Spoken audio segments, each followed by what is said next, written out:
my friend. I'm Aimee Esther. I have multiple chronic illnesses, and something that's very difficult when you live chronically ill is keeping your house clean and tidy. Today, I want to teach you how to tidy your house as fast as possible. If you're new here, I have a whole playlist of cleaning your house with chronic illness, and it's going to continue. We're going to have lots and lots of content about how to keep a clean and tidy house with chronic illness. So make sure you subscribe so you don't miss when all of those videos come out, and watch the previous ones in this series. So tidy, what does that even mean? I think there's a big difference between clean and tidy.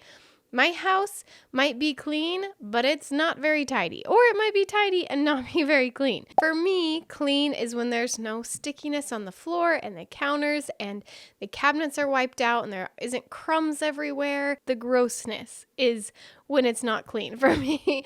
But tidy might be completely different. If my house is clean but not tidy, there might be clothes thrown on the floor. There might be toys everywhere. There might be some plates out from dinner. And I think there's a time and a place for both. Today's video is mainly focused on how to tidy your house after it's already been a mess. We can talk in other videos about how to stop it from becoming a big untidied mess, how to keep it more tidy day to day. But today is like someone's coming over and I want to quickly tidy my house, or I'm feeling really stressed out and I know I'd feel better if I didn't see all this clutter around me. I'm going to quickly tidy up. That's what today's video is about. So let me walk you through how I tidy up super quick and easy. The first thing I do is go and get all the bigger stuff out of the way, because I find that when I make big progress, like just moving the couch pillow back onto the couch or just moving the big toy into the other room or into the closet, it visually already looks so much better because I did the big thing. It's out of the way. It makes you feel like you're doing more than you actually are. So I like to start with the big stuff, get those out of the way, and then move smaller and smaller as we go along. My next tip is to have a basket or two to carry around with you.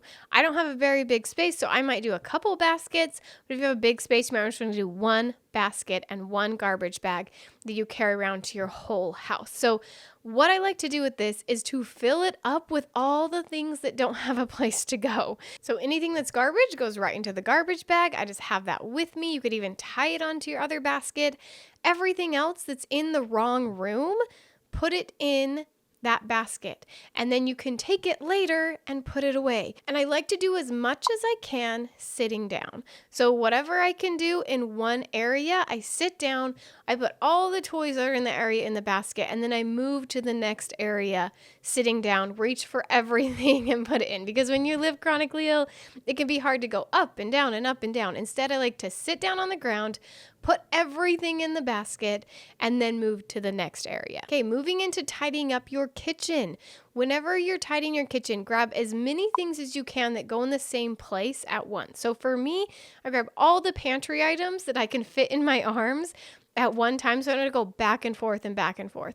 Fit everything in, pick all of that up at once, and then take it in. It's kind of the same idea of start with the big stuff and then work smaller. Get those big pantry items out of the way, and then you can work on the smaller things that are there.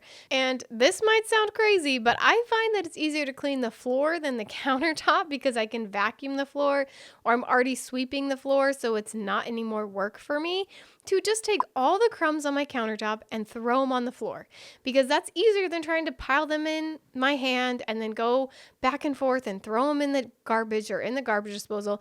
Much easier just throw them on the floor, and then all at one go, I vacuum or I sweep everything all at once. Much, much easier. Another tip when you're tidying is skip the big stuff that you can hide, or at least somewhat hide. So I skip the dishes. I just put all the dishes in my sink, but it looks more tidy to have all the dishes in the sink than it does to have them all scattered throughout the kitchen. So I throw them all in the sink. I personally have a big sink, so that's really nice. But I just throw all the dishes in the sink. I wipe down the counters really quick because that does help it look nicer. Again, tidiness is about how it looks. It's not really about is it actually clean. And of course, the last step is to get the crumbs, because we've done the big stuff. We've done the medium-sized stuff like the dishes and the smaller toys. Now it's time to get the crumbs off the floor. So I have a robot vacuum, which is really nice to just throw that on, let it run its course. I usually throw that on at the end, but in the kitchen, sometimes bigger stuff gets picked up that can't go in the vacuum. So I'll sweep. And my biggest tip for sweeping is to sweep it all into one pile instead of having to bend down and pick up bunches of piles over and over and over again. Just sweep everything into one big pile.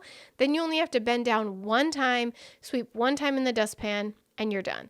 And then I let my robot vacuum go and it does the rest. And then at the end, if I'm in a time crunch or an energy crunch, then I just leave those baskets that I carried around and I hide them. I might put them in a closet or throw them at the bottom of my stairs. I don't know. I just put it somewhere and I deal with it later. If I have time though, I walk around to each room and I put back all the things that I found that were in the wrong place. And it doesn't take that much time when you just have it in one basket. You can just walk around your house or just hide it and you can do it later. And that's it, you guys. I've tidied my entire house in about 10 minutes. Super quick and easy. You can do this too in your house if you have someone coming over quick, you just want to clean up real quick, you want to have a little time where it feels clean while the kids are napping. This is a great routine to do to help you keep your house tidy. For more tips and tricks on cleaning with chronic illness and everything about chronic illness, make sure to subscribe to my channel and I'll see you on my next video. Bye.